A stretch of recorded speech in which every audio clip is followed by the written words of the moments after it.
ओम ज्ञानतिमिरन्धस्य ज्ञानाञ्जनशलाकया चक्षुरुन्मिलितं येन तस्मै श्रीगुरवे नमः। वन्देऽहं श्रीगुरोः श्रीयुतपदकमलं श्रीगुरून् वैष्णवांश्च श्रीरूपं साग्रजातं सहगण रघुनाथान्वितं तं सजीवं साद्वैतं सावधूतं परिजनसहितं श्रीकृष्ण चैतन्यदेवं श्रीराधा कृष्ण पादान् सहगण ललिता श्रीविशाखान्वितांश्च। हे कृष्णा करुणा सिंधो दीनबंधो जगत्पते गोपेश गोपिका कांत राधा कांत नमोस्तुते। तप्त कांचन गौरांगी राधे वृंदावनेश्वरी वृषभानुसुते देवी प्रणमामि हरिप्रिये। नमो महावदान्याय कृष्णा प्रेम प्रदायिने कृष्णाय कृष्णा चैतन्य नाम्ने गौरत्विषे नमः। पंचतत्वात्मकं कृष्णं भक्तरूपस्वरूपकं भक्तावतारं भक्ताख्यं नमामि भक्तशक्तिकं। श्रीकृष्ण चैतन्य प्रभु नित्यानंद श्री अद्वैत गदाधर श्रीवासादि गौरभक्तवृंद। कृष्णा हरे कृष्णा कृष्णा कृष्णा हरे हरे हरे राम राम राम हरे हरे। जन्माद्यस्य यतोऽन्वयादितरतश्चार्थे सुभिज्ञस्वराट् तेने ब्रह्म हृदय आदिकवये मुह्यन्ति यत् सूरयः। तेजो वारिमृदां यथा विनिमयो यत्र त्रिसर्गो मृषा धाम्ना स्वेन सदा निरस्तकुहकं सत्यं परं धीमहि। नारायणं नमस्कृत्य नरं चैव नरोत्तमं देवीं सरस्वतीं व्यासं ततो जयमुदीरयेत्। स्वस्ति अस्तु विश्वस्य खलः प्रसीदतां ध्यायन्तु भूतानि शिवं मिथो धिया मनश्च भद्रं भजतादधोक्षजे आवेश्यतां no मतिरप्यहेतुकी। Reading from Śrīmad-Bhāgavatam, Canto 10, Chapter 87, verse number 40. It's continuation of the prayers of the Shrutis to Narayana. In the previous sloka, the Shrutis spoke about the sages who are striving for perfection, but they have not uprooted their material desires from the heart. So such people, they say, do not attain perfection and they suffer here also because they try to satisfy their senses. And they remain bound to the material world. Now in this verse number 40, the Shrutis speak about those who know Bhagavan. These were the yatis, sannyasis, means primarily Advaita Vedanti, and for them Bhagavan is not available, just like the gem which is tied to the neck but forgotten. Actually, Advaita Vedantis also give this example very commonly. So the same is given here, but in different sense. So here they say Tvadavagami Navetti Bhavadutta Subha Subhayor Gunu Vigunan Vayanstari Deha Bhritam Chagiraha Aniyugamanuham Saguna Gita Paramparaya Shravan Bhrito Yatastampa Varga Gatir Manujai. Says those who know you, Tvada Avgami, they do not know or are not disturbed by good or bad, pain and pleasure, whatever comes to them, because they take everything as your grace.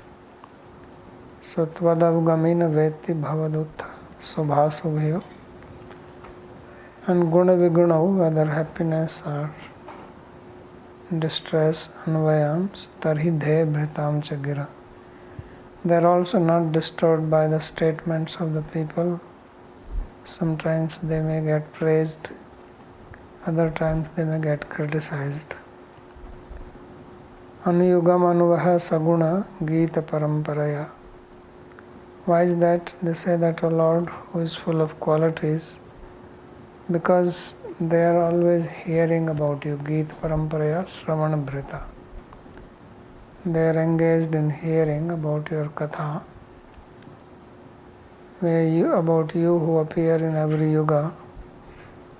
So they listen to it every day. Anuvaham. Yatastvam apavarga gatir manujai. And you are the apavarga gati. You are the supreme destination, which is called apavarga or prema. So this is a contrast to the previous one. That previous one they are not devoted to Bhagavan, and these ones are devoted. So I listened to that talk by Nishchalananda Saraswati, which Narayan ji has sent. So yes, he is saying little differently. He himself is criticizing the Vedantis who think that Bhagavan's form is material. He says they don't know. So although he is a Vedanti, but he speaks little differently. But at the same time, if you hear carefully, you heard it. He says that Bhagavan's body is an upadhi of Vidya. So ultimately he comes to the same point, except that he says that this Vidya is Satchidananda.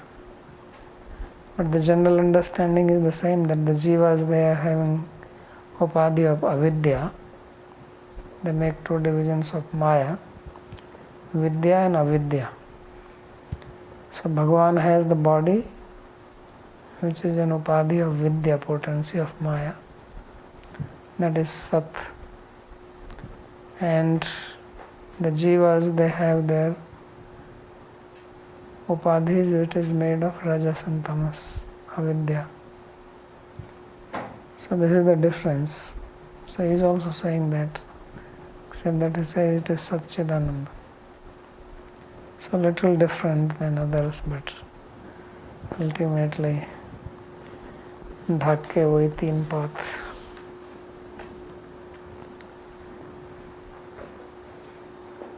So, commentary by Sri Vishnu Chakravarti. Tadevam Satchidananda Mahasamudrasya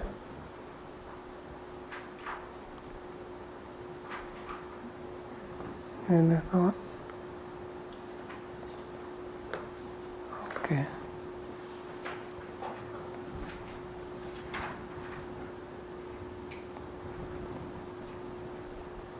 स्तुति मात्रेण तत्त्वं निरूपयितुं प्रवृत्ता श्रुतयः यत् ताम प्राप्य. Went to the wrong commentary. येत ऋषयो भक्तः दुराचारः ते यतया इव न उभय लोक भ्रष्टः किंतु कृतार्था एव इति आहु त्वदवगमी iti. So he is contrasting in his commentary the sages which were described in the previous verse, which were Advaitavadis, non-devotees, and with the devotee sages. So he says that those rishis which are bhaktas, even if their behavior is immoral, they are not lost from both worlds, because for the previous one it was said that they are unhappy in both. So ubhayato api asukham. So they are not happy in any one of them. So this is the contrast. Kintu kritartha eva iti ahu tvadavgami. Rather they become perfected sooner or later. So this is said in this verse, tvadavgami. So for that the statement which is used is tvadavgami, that they know you. Avgama means to know. Tvam bhajniyatvena avgantum shilam yasya sa. So what is the meaning of tvadavgami? That they have the nature to know you as worshipable. Bhajniyatvena. And therefore bhavaduttha subhasubhyor guna viguno anvayan naveti. And because their mind is absorbed in you, so therefore they do not pay attention to subha and ashubha, good and bad, favorable, unfavorable, which comes to them. Bhaktirasya bhajanam tadiha mutra upadhi nairashyena musmin manah kalpanam etadeva naskarmyam iti shruteh. So it is said in Gopaltapani Upanishad that Bhaktirasya bhajanam. Bhakti means to do bhajan, seva, bhajan means seva.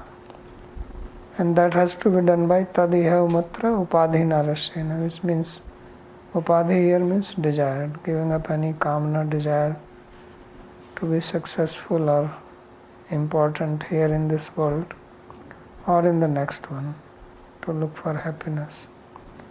Amusmin mana kalpanam etadeva naskarmyam. So fixing the mind on Bhagavan, kalpanam means here fixing on that, that is called naskarmya.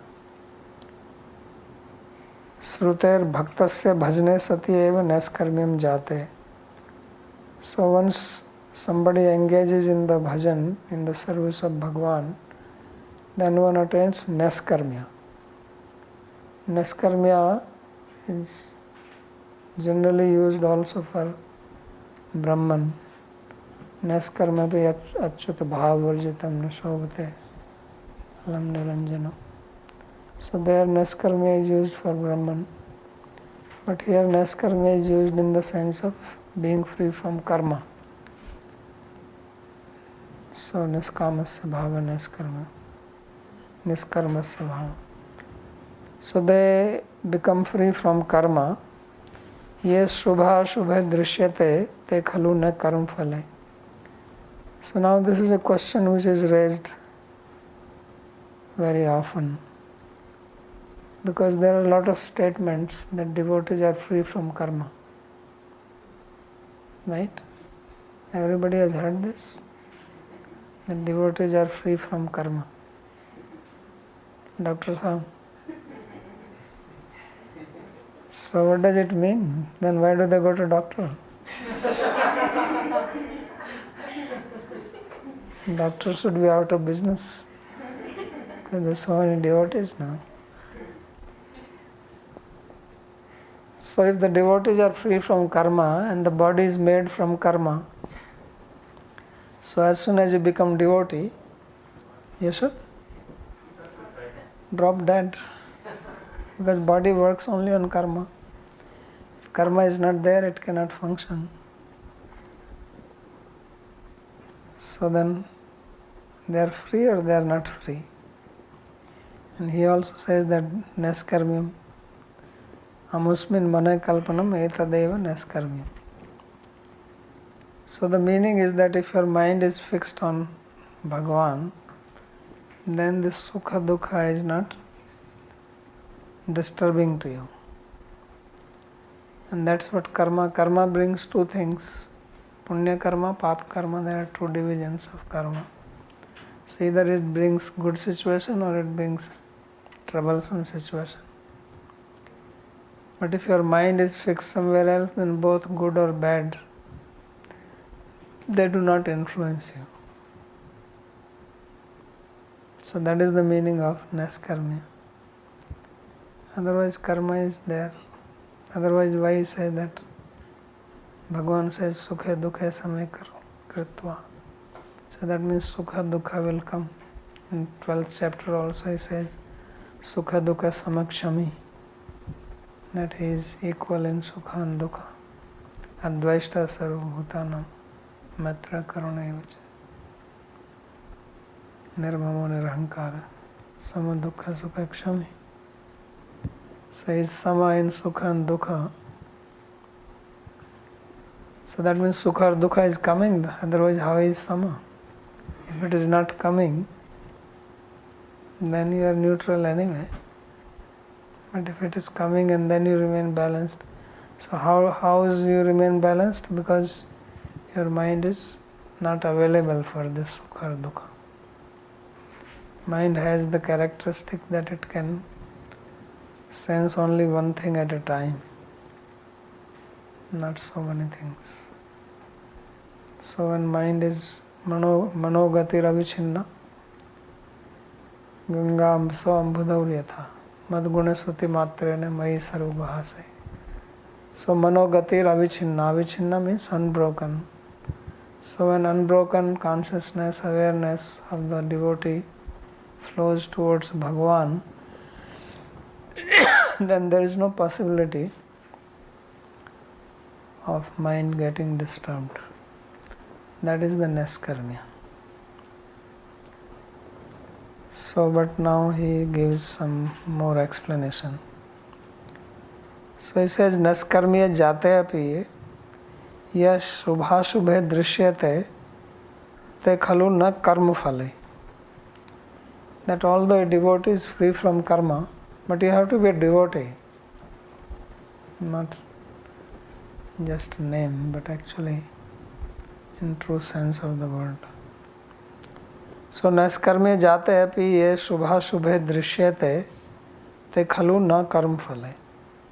So after the person has become free from karma and still you see some difficulties are coming or some good situation is coming. So both are not outcome of the karma. Then what are they? So the Shruti says bhavaduttha. So that it is coming from bhakti yoga only. As long as one is not surrendered to Bhagavan, one is under the law of karma, then karma phala will come. When one becomes surrendered to Bhagavan, then one is not under the law of karma, but under the law of bhakti. So that's what it says, kintu bhavaduttha eva. So these karmas which come, or good or bad situation which come to devotee, they come because of bhakti yoga only. So why they come like that? Why God is sending this? People all the time keep on saying that why God does not make everybody happy. Somebody wrote me recently that why Krishna is doing dadagiri. And this is exactly what he is. He says he himself is supreme enjoyer and is putting us into trouble. And then he says, unless you take shelter of me, you will keep on suffering. He says, this is Dadagiri. Dadagiri means bossism. That he is like a boss, despot, aristocrat. So either you follow him or you get a whack on your back and then you suffer.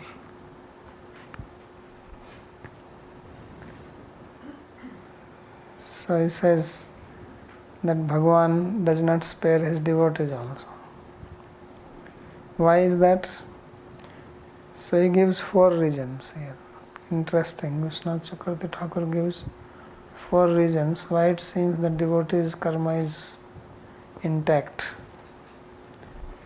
Although they are free from karma, but still looks like that karma is there. So number 1, Swabhakti Yogasya Rahasyatva Rakshanartham.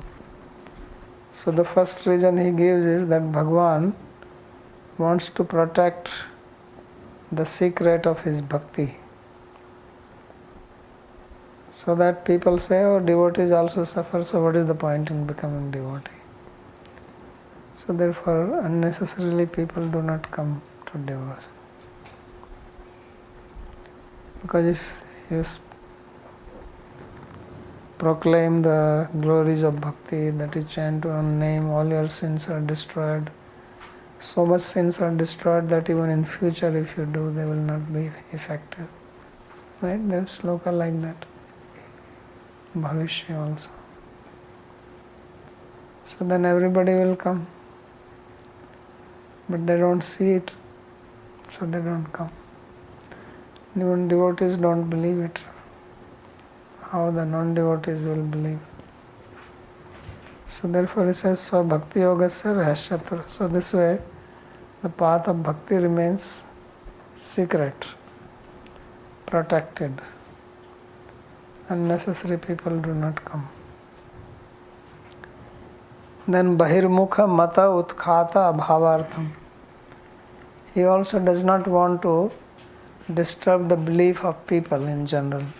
Those Charvak, Nayayikas, atheists. So they also can continue. So he does not want to disturb them. So they also feel happy. He says, what is the difference? You are putting all this mud on your face, and then you also fall sick. And we don't put the mud on our face, we also fall sick. What is the problem? What is the difference? So that is second reason. Then third is Bhakta Utkantha Vardhanartham. So he says that this is to increase the Utkantha or eagerness of devotees. Because if they remain in trouble, right? Vipda Santona Sasvat Tatra Tatra Jagat Guru. So then they call for Bhagavan. When you are in problem, then you think more of Bhagavan. If you don't have problem, you will relax. So Bhagavan doesn't want you to relax. He does not want that you become relaxed. Means becoming lax. First to become lax, then relax. So he doesn't want that you become lax, what to speak of relax. So therefore he always keeps you on your toes. Jogging. Right? Keep on running. So therefore, this is one of the reasons. Bhavta eva kalpite sva bhakti aparadh phale eva vate. Or devotees also commit offense. Offense has to bring this result. So the result is coming in the form of karma phala. Otherwise a devotee has freedom from karma, and if he goes to an astrologer then astrologer cannot make any prediction about devotee, right? Because he is free, his karma is wiped out. But astrologers also make predictions about devotees and they come true. So how does this happen? So it happens because whatever karma you are supposed to get without becoming a devotee, now you are getting that karma as an outcome of the offense. So it looks like that you still have the karma. It comes exactly the same way. But it is not karma, it looks like karma. So therefore it says, Bhavta eva kalpite svabhakti aparadha phale eva vate bhavta karma phale eva drishyate. So Bhagavan shows this like karma phala. It is not karma phala, but one cannot make any distinction. So therefore astrologer cannot make any distinction and devotee also cannot make any distinction. So we think it is my karma. Otherwise no astrology should work, right? Or palmistry or the mediums, Akashic reading. None of these things should work on devotees. All these people will go out of business. Bhrigu Jyotish. But it seems it works. So this is the reason. So aparad comes at karma phala. Not as karma phala, but like karma phala. So this is very nice explanation. Tayor gun viguna anvayan gun dos sambandhan navyeti. So devotee is so fixed that he does not see the good or bad related to this type of karma which comes. He takes everything as a grace of Bhagavan. Tatte anukampam susamikshamana bhanjana eva atmakritam vipak. So this is also anukampa of Bhagavan. So I am lokair uktan swasmin na janati nadhikam anusandhatte ityartha. And then whatever people say, he is also not influenced by that. Means nadhikam anusandhatte. He doesn't pay much attention to it. It's not that he doesn't listen to what others criticize. He listens to it. If there is something good in that, something is being said about someone's sexual defects, then he can take it positively to improve oneself. But not, so therefore he says, na adhikam anusandhatte. He is not saying na anusandhatte, that he doesn't pay any attention. He pays attention, but not too much. That means in the good sense. Tari tasmin samaye dehebhritam manushyanam uttamadhmanam girascha stuti nindavatir vachascha nanusandhatte. So therefore, whenever time comes, then people, they speak good or bad, ninda or stuti. So he is not disturbed by that. Mamami jana mithya gun drishtya vastuvanti chet stuvantu. If somebody is praising him, then he says, oh, these are just false statements. If they want to speak like this, let them speak. Mamami jana vishya satyadin mai satyan eva drishtva nindanti ched taduchitam eva nindanti. And these people are criticizing me by seeing these defects in me. That's really true. So what they are doing is actually right. They are speaking the right statement about me. Iti mansi vimrashati iti bhava. This is how he thinks in the mind. Tatra hetu. What is the reason behind it? Anuyugam yuga yuga avtirnasya tva ityartha. That you manifest in each and every yuga. Anuaham anuahani manujair yasa gunasya prakrit guna sindho tab gita parampara tadrasha nam guna sankirtan pravaha. Every day the devotees, they speak about the gunas of Bhagavan, Geet Parampara. So Sankirtan Praha, flow of the Kirtan about Bhagavan's qualities. So he listens to that. Tayatvam Sravan Bhrita Tat Karnyo Purnasa. So by that his ears are full, and by that he attains Apvarga Gati. Pancham Skandha Gadya Drishta Prem Bhakti. So the word Apvarga is generally used for moksha, but in 5th canto, Apvarga is also used for prema, bhakti. So therefore he gives the meaning to this. Apkrishta vargas chatvaro api yatas tatha bhuto ta gatir bhavsi. So Apvarga means that bhakti or prema to which the 4 vargas are lower or insignificant. Atra srutaya, there are the following srutis in this regard. Tairaham pujniya vai bhadra krishna nivasi bhi saddharma gatir hina ye tasya mai parayanaha.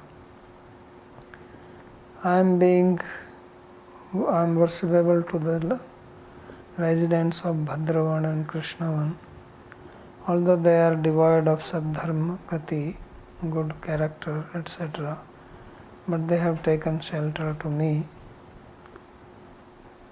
Kalina Grasitaye, those who are influenced by the bad qualities of Kali, Tesam Tasyam Avasthiti, they also become purified by being situated in Mathura.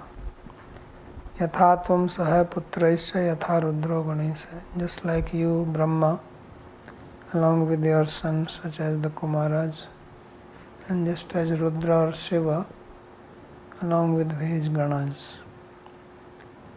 Yatha sriyabhiyukto aham tatha bhakto mama priya. Just as I am along with my Sri Lakshmi Devi, who is dear to me, my devotee is also dear to me, like that. So these are statements from Gopal Tapni. Tadharma gati hina, saddharma gati hina iti kalina grasita iti cha duracharatva vyanjakam. So saddharma gati hina and kalina grasita, these 2 statements are referring to people who are not of good character, but they are still devoted to Bhagavan. So they will also go beyond the material world. Tasyam means Mathurayam, in the city of Mathura. Tadeva durachare sati dvayorupasakyor madhe. So in this way, there are 2 types of sages described with immoral character or durachar. First one are non-devotees, Vedanti, Advaita Vedanti. Second are the Bhaktas. So those 2 are contrasted in the following 2 slokas. The first one is from Bhagavatam. Yastu asanyat sadvarga prachandendriya sarathihi jnana vairagya rahita stridandam upajivati suranatmanatmanastham ninhute mamcha dharmaha advipakvakasayo smad amusatcha vihiyate.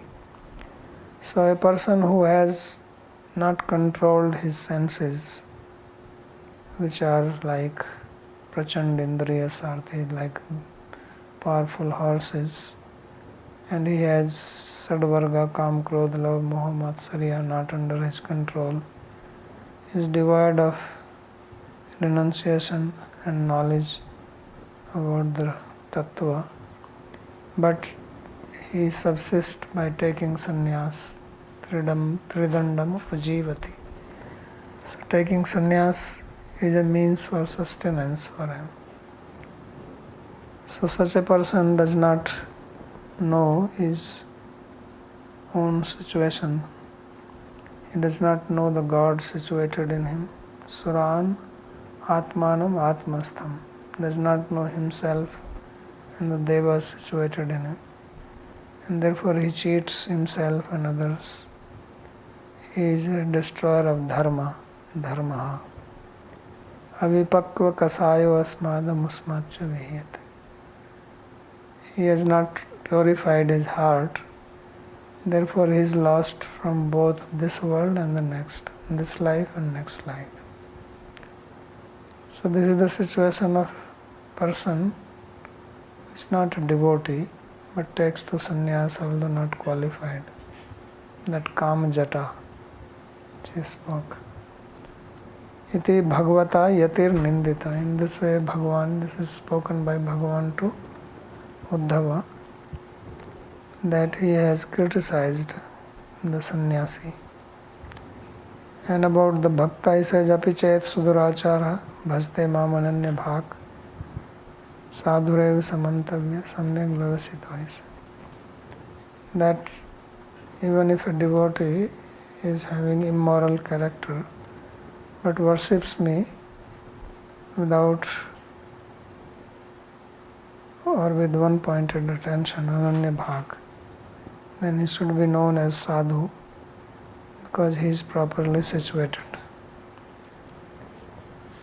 And this one line is moved to page 386.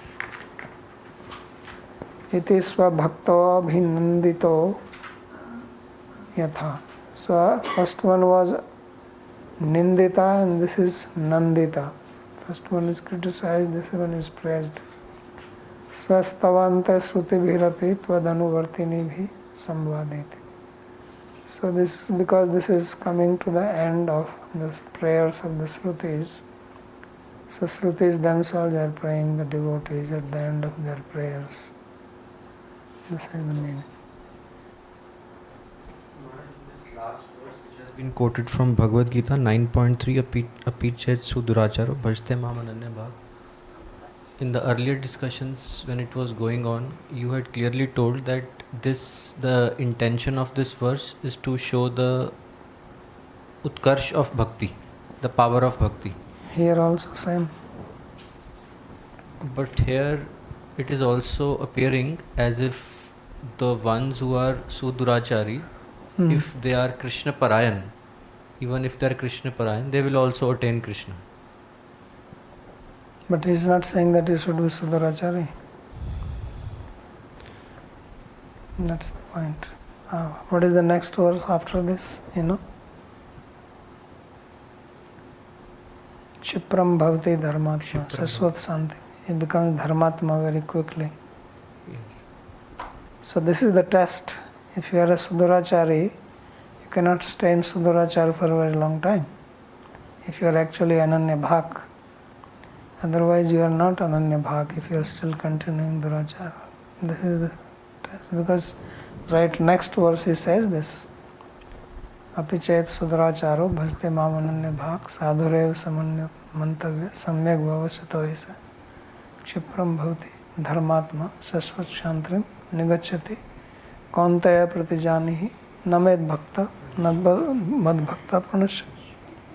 So you have to also see that.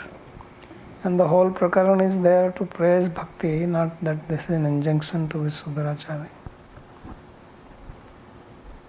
So Sudurachari will first become Dharmatma and then he will attain perfection. Of course, Duracharis have no place in bhakti. Param Karuna ji.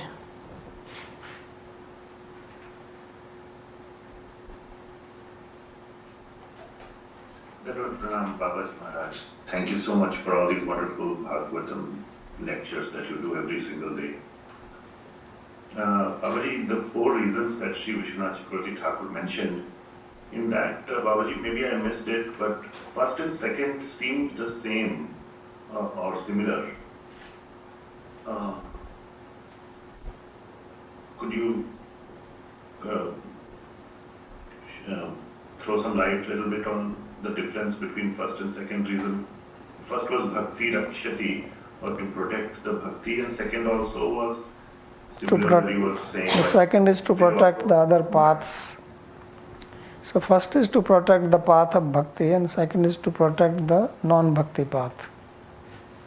That is the difference. Oh, got it. So he is giving protection to non-devotees also.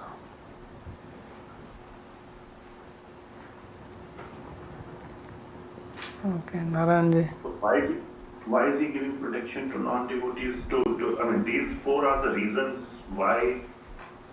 The context of these four reasons being given is that why do devotees also suffer? Is it? Yeah. Okay. So then,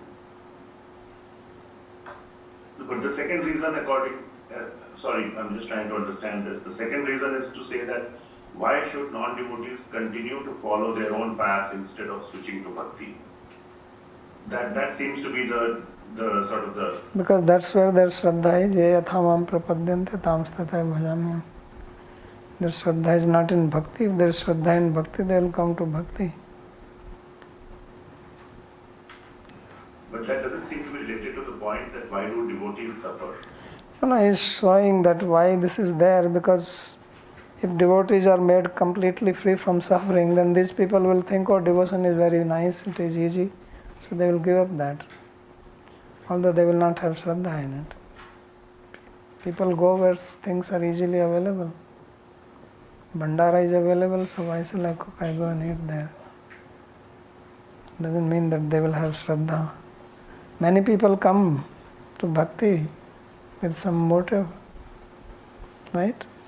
Not that they have real interest in bhakti.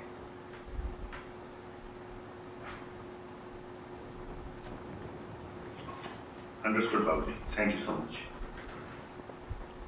Okay, Sandeep ji. Babaji Maharaj. So I have two questions. So first one is that when we did Bhakti Sandarbha, then this Mathura was, Vrindavan was, at that time in the commentaries, Jiva Goswami Maharaj clearly mentioned that it is the bhav. Even if you are there in Vrindavan and you don't have that bhav, then you will not attain perfection. But from this verse, it looks little different that even in Mathura Mandal, anyone who is not following bhakti but still staying this thing, is it only like praise of Mathura Mandal or what is? No, he will also attain, but he has to attain the bhav. Without bhav, you cannot attain. I mean, you know very clearly that there is sadhana bhakti, then there is bhav bhakti, then there is prema bhakti. You cannot jump to prema bhakti without bhav. So you have to understand that when something is said, it doesn't mean that everything else related to that has to be said there only. So it is understood that they will also attain. That's exactly what I said just now. Apichet Suduracharo, I says he will also become Dharmatma, then only he will go. Not that he remains Sudurachari. So same with living in Mathura. If he is not having bhav, then he has to attain bhav. Otherwise he will continue. He has to come to that. Without purification there is no entry there. Okay, my second question was that it was mentioned in the commentary that the devotee does not take any praise or any criticism. He just brushes it off, both the things. And for us, Gurudev is the most exalted devotee, Uttam Bhakt and Sabse Utkrisht Bhakt. But then still we have this Guru Puja and we glorify our Gurudev. And so he takes the praise only from devotees and not is it only meaning non-devotees but the general public or even from devotees also? He doesn't take any praise also. It doesn't matter devotee or non-devotee, what is there? So what is the significance of that is for the disciple. It is beneficial for disciple. It is an injunction for disciple to worship Guru, not an injunction for the Guru to become puffed up by hearing the praise. Therefore, Sakshat Guru eva samasta sastre uktas tatha bhavata eva sadvi kintu prabhaurya priya eva tasya. But he is only a servant. So that's the mood which he will keep. Guru is not thinking I am Guru and that's it. Guru also knows he is servant. Uttam Bhakta means Uttam Das. Nothing more than that.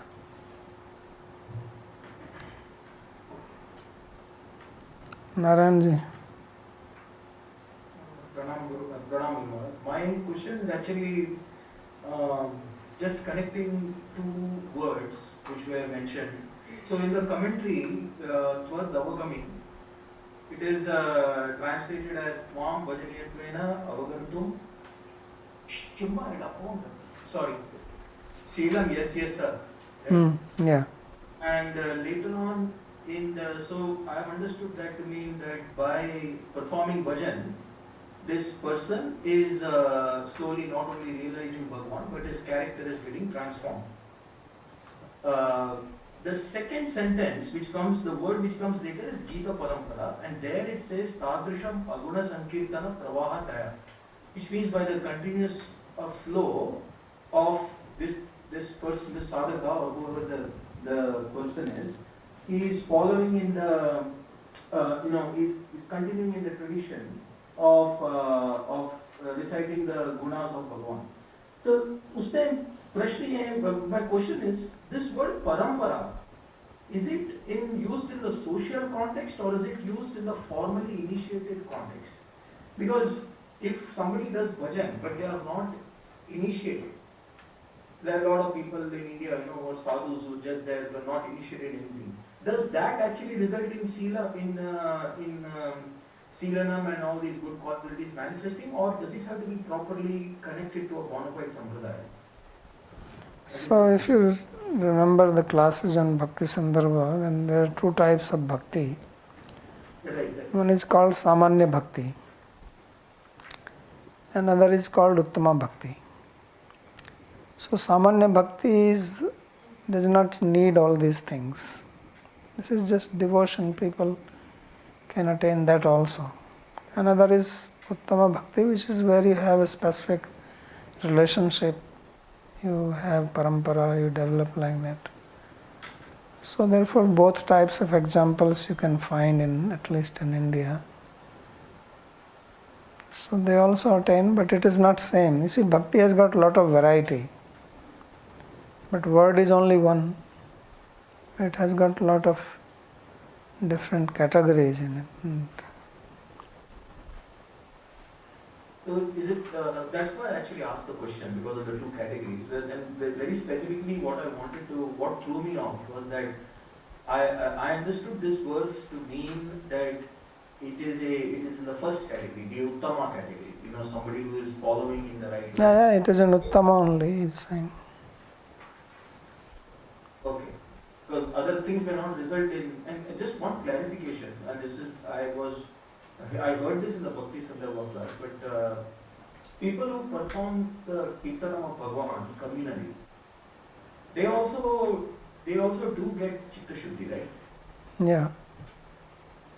So then eventually at some point they may get the fortune of connecting in the whatever, in one of the, wherever the predilection is. Okay.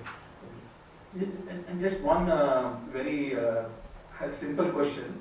This is, a lot of heavy comments were made regarding, the aparad and all the devotee suffering. So my understanding is that this, the karma, as you have explained, is always wiped out, and essentially everything that you are getting is only from the internal energy. Whether it is good or bad depends. But does it always result in Mangala? That's the question. Say somebody commits a heinous offense. Can we at least have that assurance that it will ultimately maybe birth after a cat or a dog or whatever that person was, jackal, sparrow, whatnot? In the end, will it result in something good, or will I have to be?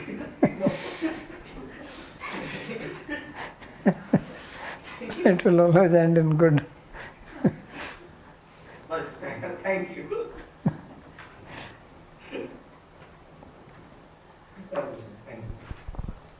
The fourth reason that Vishwanath Chakravarti gave, which explains why karma seems to be still present in devotees, is that the results of their offenses appear to be as karma.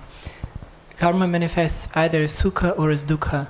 So can offenses also result in sukha? In a Offense? Yeah. No. No. Why would offense? I was just thinking that for a bhakta even sukha is not... Well, if it comes, there is an example given of Daksha. Daksha committed offense to Shiva. Then in the next life also he became Daksha and opulent. That was also outcome of offense. But that will not give happiness. So it's really not sukha. It may look like that. It gave him trouble. Again, he cursed Narada and so many things. So offense is ultimately troublesome. But if one remains fixed, offense is also in two ways. One is knowingly, other is unknowingly. Unknowing one you cannot avoid. As long as we have this material body, there will be some offense because we are not aware of everything. Our mind is only very limited. But knowingly we should avoid. If we do knowingly, that is very heinous and dangerous.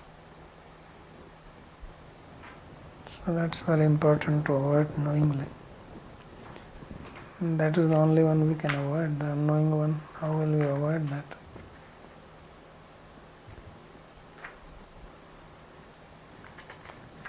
Okay. Yes. Just from Narottam Dada's question, Jiva Goswami gives two reasons for Bharata Maharaja's living bhakti. One, he says it was, one you can see it that there was some possible previous offense committed, or second reason he gives is, I mean, this is what he is telling more strongly, that to get Utkantha. So I was just thinking, so if we take the first way when he says that it is some possible previous offense, so the outcome of that, was it the attraction towards the deer, or was it the, giving up of his life for the deer? So I don't know in which context, because I was just thinking when he says sukha, then for Bharata Maharaja, being with the deer was pleasurable at that moment, but it is a badhaka for bhakti. So so that attachment is the main thing. Offense, what does offense do? We discussed this in Bhakti Sandarbha, that Bhakti Chavak Vastu Antar Nishtha, that you will develop attachment, liking for things which deviate you from Bhakti. Ashraddha, Kutilatvam, all these things come, depending on the intensity. So you will develop lack of faith, you will become crooked in your behavior, you will have attraction for non-devotional objects and activities. So his attachment to the deer, that was the main thing. Now you may say he is getting happiness, depends what you call happiness. This is what you call happiness, yes. In that sense, offense can also give you material happiness, but it's ultimately suffering because you are getting deviated from bhakti. So in comparison to that, it is a suffering only. Sarvam dukkham eva vivekina. Right? Jagishavya yogi who remembered his births for one kalpa, he was asked that which one was better, was there more suffering or more enjoyment in all these lives? He says, when I think in retrospect, it's all suffering. Sarvam dukkham eva. Gunvitti virodhacha. Paranamai sanskar dukkha. Gunvitti virodhacha. Sarvam dukkham eva. Vivekina. So it's again also our view, how we see it. So even offense is coming, suffering is coming. That's why tattya anukampam susumikshamana. Devotees can see that also as, okay, this is also Lord's grace, that He is kicking me on my head so that I become more attentive. So that also, you see, it is very difficult to say whether it is now coming because of the offense or because Lord is trying to increase your eagerness for bhakti, or is it because some offense has been committed. Or suppose that a devotee has no offense, past or present. So then still the karma is there, so that is because God wants him to live here in the material world. Now if you have to live in the material world, you have to have some karma, otherwise how will you deal with people? Our dealing with other people is based on some karma only. So even if you are eating food, so that food is coming, why this particular grain has come to you? Khane khane, dane dane pe likha hai, khane wale ka naam. So every grain has been assigned. So Nayayika says that why do I have this particular cloth? Because my prarabdha was there for this. So that means you have to have, after all you are eating, you have cloth, you have place, you are meeting people, some people praise you, some people criticize you. So then God, what He does is that He maintains your karma. Maintains your karma means that you are free from karma, but He keeps it so that you can function, because He wants you to be here and you can teach and be an ideal devotee for others. Otherwise there will be no more examples of devotees in this world. As soon as you become devotee, you are free, then your body is not going to. Body functions as long as the karma is there. So therefore you see devotees in their prayers, in their songs, or in their so-called lamentations, vigyapti. Sometimes they say, I am suffering because of my karma. Sometimes they say, I am suffering because I have committed offense. Sometimes they say that this suffering is with the grace of God, you are sending this. Lord, this is your grace. So they may have different statements or different views. What it is, that only He knows. But we have to not blame Krishna or anyone else. So we remain in our humble state of mood and continue our service.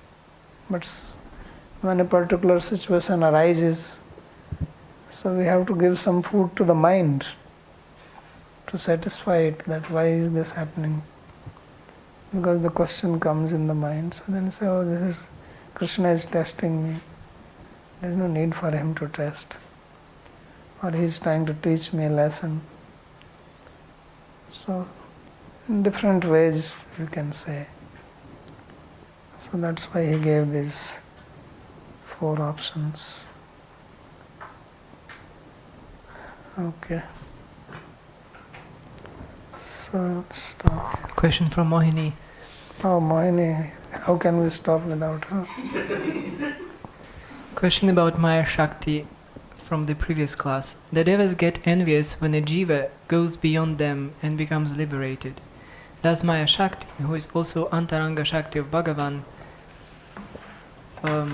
become envious when someone transcends her influence, or is she in support of a Jiva who is on the Adhyatmika path? She becomes envious. Does she become envious, or She is already doing enough. What more you want? You're not happy that she is keeping so many people here.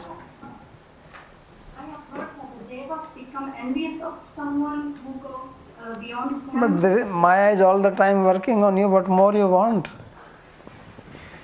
Devas are not all the time envious. But Maya is all the time keeping you here. Now you want that she should keep you more here, or what? Don't want to get out? So this means she is envious of Jiva who... She is not envious or anything. It is we who like it. If you don't like her, she is happy to leave you. It is we who are holding. Japatiya dhare. What is that? Payar in Prem Vivarta. Maya Japatiya Dhare, Bahirmukh Jeev Hayya, something like that. So it is we who are embracing her. Don't want to embrace her, she is happy to release him. Mamevaye prapadyante maya metam tarantite. Simple. Krishna bhuliya jeev. Japatiya dhave. So that's the situation.